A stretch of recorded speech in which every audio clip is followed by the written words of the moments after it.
Berpindah alam saat ini kalau pengen ning donya, sadare ning donya mesti ning kandungan. Sadare ning kandungan mesti alam roh, pindah alam kandungan, pindah alam donya nanti 60 tahun, 70 tahun, 100 tahun yang datang sing tidak masjid niki insyaallah pun boten dadi penduduk donya malih.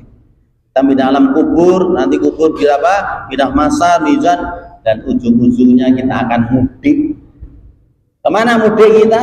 Ke kampung halaman kita yang selamanya di akhiratnya Allah SWT, yang nanti di sana bekal yang akan kita banggakan hanya dengan takwa. Maka Allah pesankan wa tazawwadu fa inna khairu zatit taqwa. Bawalah bekal, sebaik-baik bekal itu adalah takwa. Takwa ini apa? Laksanakan perintah Allah, menjauhi larangan-larangan Allah. Ya amal-amal agama inilah yang akan menjadi bekal. Rasulullah sabdakan ketika orang meninggal dunia, nalikanipun tiang niku sedo, saya ngeterke ke kubur 3 hal. Orang ketika meninggal yang akan mengantar ke kubur 3 hal. Pertama, hartanya, mobil kendaraannya. Yang kedua, keluarganya, anak istri, handetolan famili tetangganya. Yang ketiga, amal-amalnya. Rasulullah ketika akan 3 hal ini ketika orang mati ngantar ke kubur, tapi yang 2 mesti pulang. Orang gelem ngancani dan tidak boleh ngancani. Sing ora entuk ngancani napa?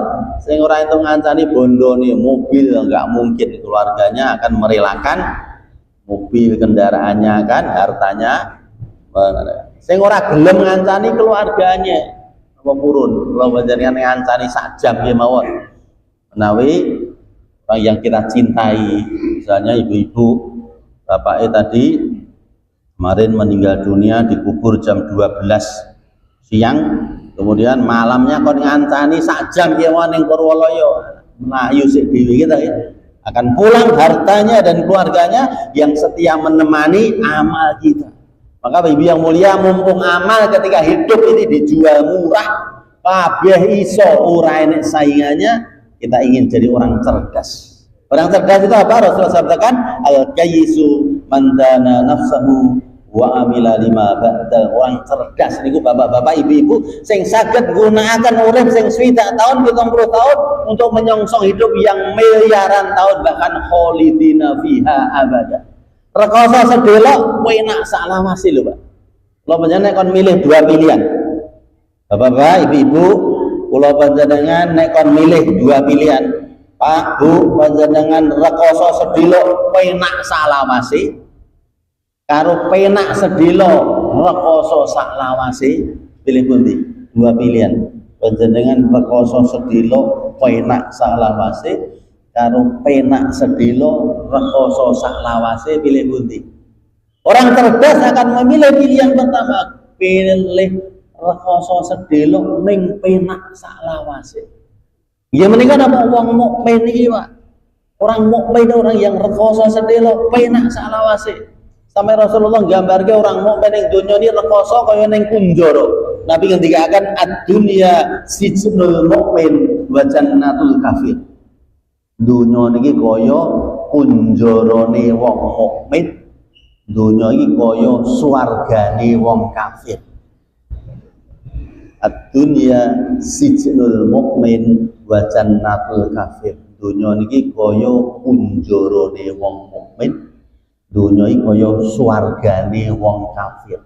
Rasulullah gambarke nganti wong mukmin ning dunia kaya ning kunjara. Saya itu tiap hari dulu pekerjaan saya itu kaitan penjara. Tiang ini nek mesti vonis hakim masuk penjara, keluarganya menangis gak enak. Rekoso dibatasi, tembok tinggi dibatasi terali besi, gak bisa kesana kemari. Niku nek kunjoro. Ya Rasulullah gambarke wong mukmin ning donya kaya ning kunjara rekoso. Ning rekoso sedelok penak salawase, nek bagi wong kafir donya kaya ning swarga.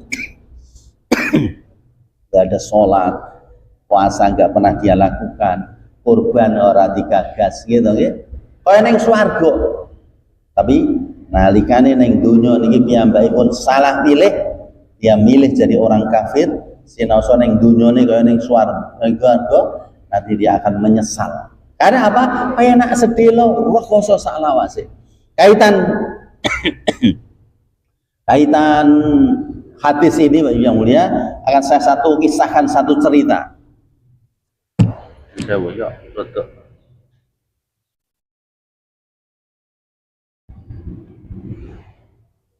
Satu kisah cerita kaitan hadis ini, ad-dunya sijnul mukmin wa jannatul kafir. Dunya iki kaya kunjarane wong mukmin lan dunya iki kaya swargane wong kafir. Satu kisah cerita, ada seorang raja yang kaya raya, raja gitu, kaya, dia punya kedudukan, kesana kemari pasti ada pembantu-pembantu yang mengiringinya. Seorang raja ini seorang mukmin. Seorang mukmin yang raja ini bijaksana, dia seneng blusukan melihat kondisi keadaan rakyatnya. Satu saat nalikanipun raja ini blusukan dengan disertai dengan naik kereta kencana waktu itu. Jadi iringi pembesar-pembesar menteri-menterinya. Lah raja yang mukmin ini di tengah jalan ketika blusukan dihadang seorang pengemis yang miskin. Pengemis miskin di tengah jalan, pengemis ini menghadang raja. Tuan raja, pengemis ini notabene seorang kafir, seorang pengemis yang kafir, yang dia miskin. Di tengah perjalanan raja saat mengunjungi rakyatnya saat itu, pengemis ini di tengah jalan menghadang raja. Tuan raja, katanya dunia ini penjaranya orang mukmin dan surganya orang kafir. Sementara raja punya kedudukan, raja punya kekayaan yang luar biasa. Kesana kemari tuan diiringi pembesar-pembesar dan menteri-menterinya. Tapi mengapa yang demikian dikatakan menurut agama Tuhan dunia ini penjaranya orang mukmin dan dunia ini surganya orang kafir? Pada saya ini pengemis miskin, makan saja sehari tidak 3 kali, mungkin hanya 2 kali. Tapi mengapa bagi orang mukmin di dunia tuan raja yang kaya dikatakan seperti dalam penjara, sementara kami orang kafir yang kami pengemis miskin kok dikatakan seperti dalam surga? Maka dengan bijaksana raja tadi menyampaikan, memang Nabi kami, baginda Nabi Muhammad SAW, beliau menyatakan bagi orang mukmin itu ad-dunya sijnul mukmin wa jannatul kafir. Dunia ini seperti penjaranya orang mukmin dan surganya orang kafir. Artinya dunia ini bagaikan orang kaya, dia punya kedudukan raja, tapi bagi orang mukmin di dunia ini masih seperti penjara. Azan subuh dikumandangkan, orang mukmin harus bangun untuk bisa melaksanakan sholat subuhnya. Puasa di bulan Ramadan enak-enak mangan, orang mukmin harus tahan lapar selama 1 bulan di siang hari. Enak-enak makan dilarang makan, tidak enak makan diperintah makan. Jam 3, setengah 4 ketika Ramadan dia bangun untuk sahurnya. Di saat enak makan dilarang makan, di saat tidak enak makan diperintah makan. Orang mukmin harus taat. Kalau ada kemampuan orang mukmin harus apa? Harus zakatnya, infaknya, sedekahnya, hajinya. Kurban di Idul Adha harus membeli untuk apa? Hewan kurbannya. Orang mukmin harus hati-hati makannya. Dia tidak sembarangan makan di tempat-tempat yang ada haramnya. Harus menjaga kehalalannya. Dia pergi ke sana kemari ketika mungkin musafir, dia harus cari di mana tempat nanti untuk sholatnya. Rekoso. Enak-enak ya tadi tidur, kita bangun untuk sholat subuhnya masih enak dengan tidurnya, masih capek dengan mungkin begitu. Tapi orang mukmin itu dia harus sholatnya, dijaga puasanya, kalau ada kemampuan untuk hajinya dan seterusnya. Rekoso. Maka digambarkan Nabi kami dunia ini bagi orang mukmin walaupun kaya, walaupun punya kedudukan, tapi masih seperti dalam penjara, dia tidak bebas. Nah, surganya nanti di akhirat bagi orang mukmin akan diberikan surga yang nanti hidup terus tidak ada matinya. 5 kesenangan manusia dijawab di surga, hidup terus tidak ada matinya, muda terus tidak ada tuanya, senang terus tidak ada susahnya, sehat terus tidak ada sakitnya, bersama orang dicintai terus tidak ada pisahnya. Itulah dijanjikan Allah SWT bagi orang mukmin akan di surga yang khalidina fiha abada. Rekoso sedelo enak salawase. Tapi bagi orang kafir, Nabi kami menggambarkan dunia ini seperti surga. Karena apa? Orang kafir walaupun dia miskin, pengemis, dia minta ke 10 rumah saja. Lagi pengemis itu mungkin datang ke rumah ibu-ibu. Saya itu pernah pengemis tak kaidit ndelane atusan di gua Pak. Saya kira rata-rata ngai pengemis ya 500 10 rumah saja untuk 5.000 butuhku sego kucing 2.500 entuk, butuhku es jumbo gitu nggih 2.500 sudah kenyang. Orang kafir walaupun dia miskin, dia minta ke rumah yang itu aja masih bisa kepanasan, masih bisa berteduh, kehujanan masih bisa ngiyup. Tapi bagi orang kafir nanti dia akan selamanya di neraka paling ringan, panas api neraka paling ringan 70 kali panas api dunia. Sehingga dia akan khalidina fiha abadar rakhoso yang selamanya. Di akhiratnya Allah yang begitu. Maka bagi orang kafir, dunia walaupun miskinnya seperti apa, tapi bagi orang kafir di dunia ini masih dalam sebagaimana digambarkan Nabi kami seperti dalam surga. Tapi bagi orang kafir, orang mukmin, walaupun dia kaya, walaupun kedudukan, tapi masih seperti dalam penjara. Mendengar apa yang disampaikan Tuan Raja tadi, akhirnya pengemis itu dia sadar, oh kalau begitu saya harus jadi orang Islam. Tuan Raja, mulai hari ini saksikan saya akan masuk Islam. Saya ingin, bolehlah saya di dunia miskin jadi pengemis, tapi saya masih ada harapan nanti untuk selamanya di surganya Allah SWT yang hidup terus, muda terus, senang terus, sehat terus, bersama orang dicintai terus. Akhirnya pengemis tadi masuk Islam, dia tidak ingin rekoso di dunia, apalagi nanti di akhirat rekoso kalau tidak ada iman. Tapi kalau ada iman, rekoso dia nggak masalah. Tapi nanti akan selamanya di surganya Allah SWT. Maka sekalian, tahun baru Hijriah yang tinggal 12 hari lagi, hari Jumat, ini tanggal abang, gitu ya, tanggal abang hari Jumat nanti kita akan masuk bulan Muharram. Maka Bapak Ibu yang mulia, manfaatkan kesempatan emas hidup ini, gunakan dunia dengan pergantian tahun ini. Satu sisi secara matematika bertambah usia kita. Secara matematika pergantian tahun 1447 Hijriah yang tinggal 12 hari lagi, secara matematika dengan pergantian tahun itu bertambah usia kita. Tapi satu sisi dengan pergantian tahun ini kontrak kita di dunia semakin habis, kubur kita ini semakin dekat, dunia akan kita tinggalkan. Maka sekalian kita harus cerdas memanfaatkan ini, sehingga Allah pun SWT benar-benar wanti-wanti, wasiat, mesen kepada kita dalam surat Al-Hasr ayat 18. A'udzubillahi minasyaitonirrajim. Bismillahirrahmanirrahim. Ya ayyuhalladzina amanu taqullaha wal tanzur nafsum ma qaddamat lighad wattaqullaha innallaha khabirum bima ta'malun.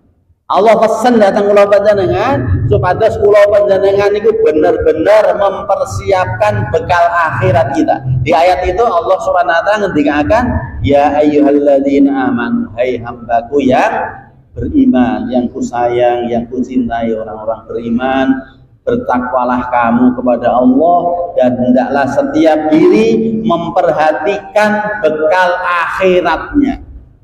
Diulang lagi oleh Allah, wattaqullah. Satu ayat, tapi Allah mendikahkan 2 kali diulang oleh Allah supados kula panjenengan niku napa takwa datang Allah Subhanahu wa taala. Satu ayat kula panjenengan diulang supados takwa, karena apa? Takwa ini bekal kita. Bekal kita. Takwa itu tadi iman, amal soleh kita, yang amal soleh, amal agama, mumpung ketika di dunia dijual murah oleh Allah SWT, kabeh iso ora enek saingane. Nanti satu saat amalnya akan dijual mahal oleh Allah. Satu saat Bapak yang mulia, amal ini akan dijual mahal sekali oleh Allah. Kapan itu? Ketika mati, Pak. Ketika mati, amal sudah dijual mahal oleh Allah, dan hari ini jutaan orang. Hari ini jutaan orang yang sudah mati merengek-rengek di hadapan Allah minta kembali ke dunia. Diceritakan Allah dalam surat Al-Mu'minun ayat 99 ayat sampai 100, hatta idza jaa ahadahumul mautu qala rabbirji'un la'alli a'malu sholihan fima taraktu kalla innaha kalimatun huwa qailuha wa min waraihim barzakhun ila yaumi yub'atsun. Hari ini jutaan orang yang sudah mati berada di bawah tanah hari ini sedang menangis di hadapan Allah minta kembali ke dunia. Qala rabbirji'un, ya Allah kembalikan kami ke dunia, saya tak beramal soleh ya. Saya akan sholat 2 rakaat fajar yang saya dulu tidak pernah jalankan. Saya akan sholat subuh, ya, sholat subuh dihitung sholat semalam suntuk. Saya akan sholat yang sholat ternyata kuncinya surga. Saya akan datang ke masjid untuk pengajian, ternyata pengajian itu dimudahkan masuk surga. Saya akan zikir, yang zikir subhanallah walhamdulillah wala ilaha illallah wallahu akbar. Hanya 6 detik tasbihat. Ibu bapak biasakan tiap pagi petang tasbihat subhanallah walhamdulillah wala ilaha illallah wallahu. 6 detik ucapan tasbihat ini lebih aku cintai dari apapun yang disinari matahari. Gunakan manfaatnya. Hari ini jutaan orang ketika hari ini berada di bawah tanah menangis minta kembali ke dunia. Tapi agama sudah dijual mahal oleh Allah. Maka mumpung kesempatan hidup ini agama dijual murah. Kalau yang sakit orang rakaat fajar dunia saya sini loh Pak. Padahal isi dunia ini rumah mewah, hotel mewah, mobil mewah. Tapi kalah dengan amal agama 2 rakaat sholat sunnah fajar. Kenapa? Kalau amal itu kita manfaatkan selamanya, dunia akan kita tinggalkan Pak. Orang bangga dengan rumah mewahnya, apa di bawah ditinggal. Rumah terakhirnya hanya kuburan. Pakaian mewahnya apa di bawah ditinggal. Pakaian terakhirnya hanya kain kafan. Bangga dengan mobil mewahnya ditinggal. Mobil terakhirnya hanya mobil jenazah. Gelar sarjananya ditinggal, gelar terakhirnya hanya almarhum atau almarhumah. Tapi yang mulia, manfaatkan kesempatan hidup ini. Kita ingin hidup yang sekali ini sukses. Jangan sampai kita mengalami penyesalan. Maka Allah firmankan dalam surat Al-Hasan tadi supaya kita bertakwa pada Allah dan benar-benar mempersiapkan bekal akhirat kita dengan takwa, dengan iman, amal soleh kita. Mumpung amal agama dijual murah. Allah tidak ingin nasib kita sebagaimana orang kafir yang nanti ketika menghadap Allah dia tidak bawa amal. Puncak penyesalannya orang kafir itu jadi manusia itu gelo Pak. Orang kafir itu puncak penyesalannya nanti piyambakipun gelo dadi manusa.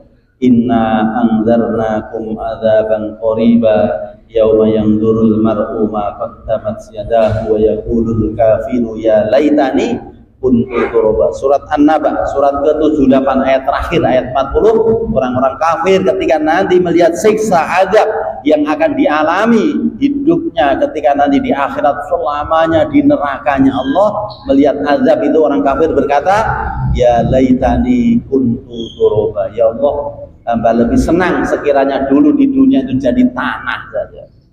Jadi tanah, kiamat datang hancur ya sudah tamat, tidak ada hisab.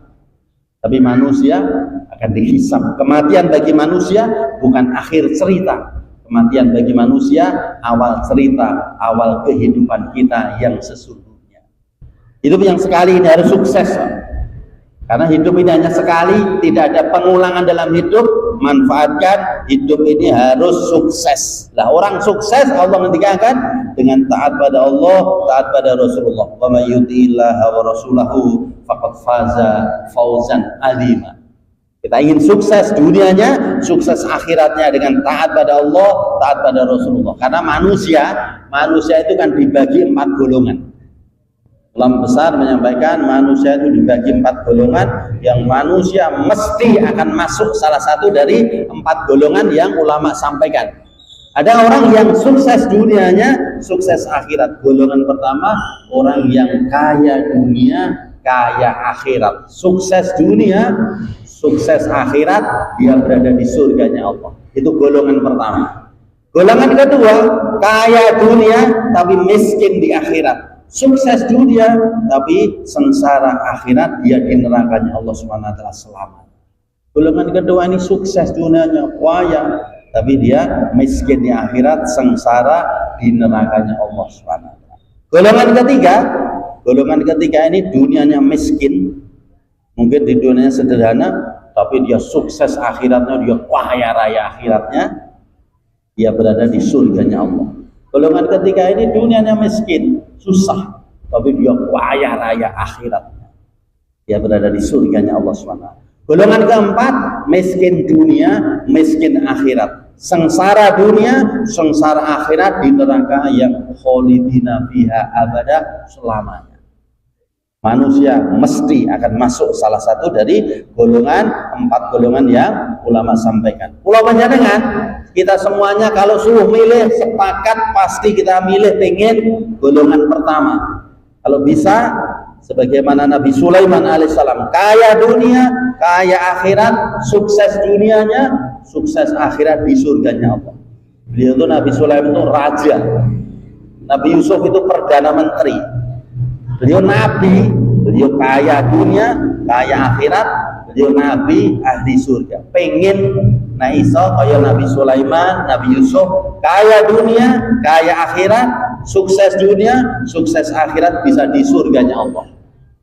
Orang Jawa kita memberikan parian nasihat kepada kita, sego pecel lawe rambak, dunyane kecekel, akhirate kecanda. Harus gitu, Pak. Sego pecel lawe rambak, dunyane kecekel, akhirate kecanda. Pengen golongan yang pertama, kula panjenengan sepakat na iso golongan pertama.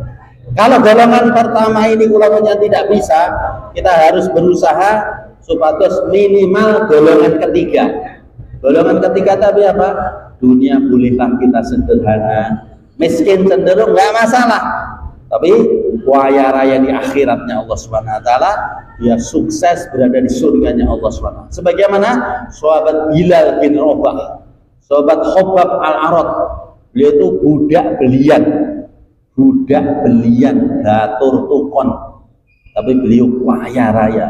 Surganya sahabat Bilal itu terompahnya, tekleke sahabat Bilal itu sudah kedengaran di surga. Beliau sudah mubasar, digembirakan Nabi ahli surga. Dunianya miskin tapi kaya raya akhirat. Lah minimal kalau panjenengan kudu golek golongan yang ketiga. Syukur-syukur golongan pertama tadi, kaya dunia, kaya akhiratnya di surga. Minimal golongan 3, bolehlah kita di dunia sederhana, cenderung miskin tidak masalah, tapi kita harus punya nanti di surganya Allah, kita jadi orang-orang yang bisa masuk surga. Ampun nanti kalau punya golongan kedua. Golongan kedua apa? Golongan kedua sukses dunianya, kaya dunianya, tapi miskin, sengsara di neraka selamanya. Sebagaimana Qarun, sebagaimana Fir'aun. Kaya, dia raja. Qarun itu merat, tapi dia di neraka selamanya akan hina sengsara. Nasihatnya orang Jawa ketika bapak kita memberikan nasihat orang-orang tua kita, pariane sego pecel lawe welut, dunyane kecekel, akhirate luput. Ampun nganti. Sego pecel lawe kerupuk, dunyane kecekel, ning akhirate remuk. Ampun nganti. Golongan kedua ampun nanti, apalagi golongan keempat. Golongan keempat apa? Miskin dunia, miskin akhirat. Sengsara dunia, sengsara di akhirat, berada di neraka selamanya. Nauzubillahi min dzalik. Namun nanti kalau dengan anak keturunan kita, alhamdulillah jangan sampai masuk golongan kedua, apalagi golongan keempat. Karena golongan keempat ini orang yang paling celaka. Dunia susah, sengsara, akhiratnya lebih susah. Variane wong Jawa segel langgi, buai semongko, dunia rugi, akhiratnya ciloko. Alhamdulillah. Tapi yang mulia, manfaatkan, gunakan kesempatan yang Allah masih berikan pada kita ini, urus untuk menambah amal soleh kita. Kesempatan ada amal, gunakan. Rasulullah sampai pesankan begitu, badiru bil a'malis sholihah, bersegeralah kamu untuk beramal soleh. Cepat-cepat toh amal soleh, mumpung amal soleh dijual murah. Badiru bil a'malis sholihah, ada kesempatan untuk amal, manfaatkan. Ada majelis taklim, hadiri majelis taklim. Karena majelis taklim kita mudah hadir ke masjid. Nabi sabdakan, man salaka tariqan yaltamisu fihi ilman, sahalallahu lahu tariqan ila jannah. Bapak-bapak tindak ke sini dengan thalabul ilmi, Nabi janjikan dimudahkan masuk surga. Gunakan, ada taklim, majelis taklim, hadiri majelis taklim. Tidak ada bagaimana kita jaga sholat sunnah kita. Sholat sunnah kita aja ngerolas rakaat, Pak. 12 rakaat sholat sunnah rawatib yang 4 rakaat sebelum zuhur. 12 rakaat ini jaga, Pak, agar kita punya istana di surga. 4 rakaat sebelum zuhur, 2 rakaat habis zuhur, berarti 6. Habis 2 rakaat habis maghrib, 2 rakaat habis isya, 2 rakaat sebelum subuh, rolas rakaat dijogo. Barang siapa menjaga 12 rakaat sholat rawatib, kita akan dibangunkan satu rumah istana di surga. Mumpung kesempatan, gunakan zikir-zikir kita pagi petang, cinta kita pada Allah dengan tasbihat, cinta kita pada Rasulullah dengan sholawat, cinta pada diri kita dengan istighfar. Banyak kesempatan itu, gunakan, manfaatkan. Dan sekalian pesan Rasulullah tadi, badiru bil a'malis sholihah, bersegeralah kamu untuk beramal soleh, karena amal soleh ini yang akan kita bawa. Dipesankan agama kita, perbanyak bekal-bekal yang akan kamu bawa. Jangan hanya memperbanyak bekal-bekal yang akan kamu tinggal. Boleh kita memperbanyak harta yang kita tinggalkan, rumah mewah, hotel mewah, mungkin kita punya deposito mewah, boleh kita memperbanyak. Tapi bekal yang akan kita bawa harus kita perbanyak juga, yaitu dengan apa? Dengan amal soleh kita, yang amal soleh mumpung dijual murah ketika kita di dunia. Pesan Rasulullah tadi, bagaimana kita masukkan dalam diri kita, badiru bil a'malis sholihah, bersegera kamu untuk beramal soleh. Jangan tunggu nanti keburu mati, nanti saja saya akan semangat ke masjid, datangi pengajian kalau saya sudah tua, kalau saya sudah kaya. Jangan tunggu nanti keburu mati. Jangan tunggu kapan-kapan nanti keburu dikafani. Kapan-kapan ya kalau saja longgar, kapan-kapan kalau sudah, jangan tunggu kapan-kapan nanti keburu dikafani. Jangan diundur-undur, Pak. Ada kesempatan amal, manfaatkan. Jangan diundur-undur nanti keburu masuk kubur. Karena kematian itu misteri. Kita tidak tahu kapan kita akan meninggal, mata namut, kaifa namut, aina namut. Kita tidak tahu kapan kita meninggal, kita tidak tahu di mana kita meninggal, dan kita tidak tahu bagaimana kita meninggal. Kita harus berusaha, kita biasakan kebaikan-kebaikan, amal-amal soleh kita, sehingga mudah-mudahan dengan kebiasaan kita jaga amal ini, kita mati dalam keadaan husnul khotimah. Allahumma amin. Oke, ngeten mawon pagi ini yang akan saya sampaikan. Mudah-mudahan sedikit apa yang saya sampaikan ini untuk bagaimana kita lebih bisa memanfaatkan sisa umur kita ini untuk lebih memperbanyak bekal-bekal yang akan kita bawa amal soleh, mumpung amal soleh kita ini ketika hidup kita di dunia dijual murah. Demikian, ada pertanyaan dari Allah, ada kebenaran dari kami. Mohon maaf kalau ada salahnya. Assalamualaikum.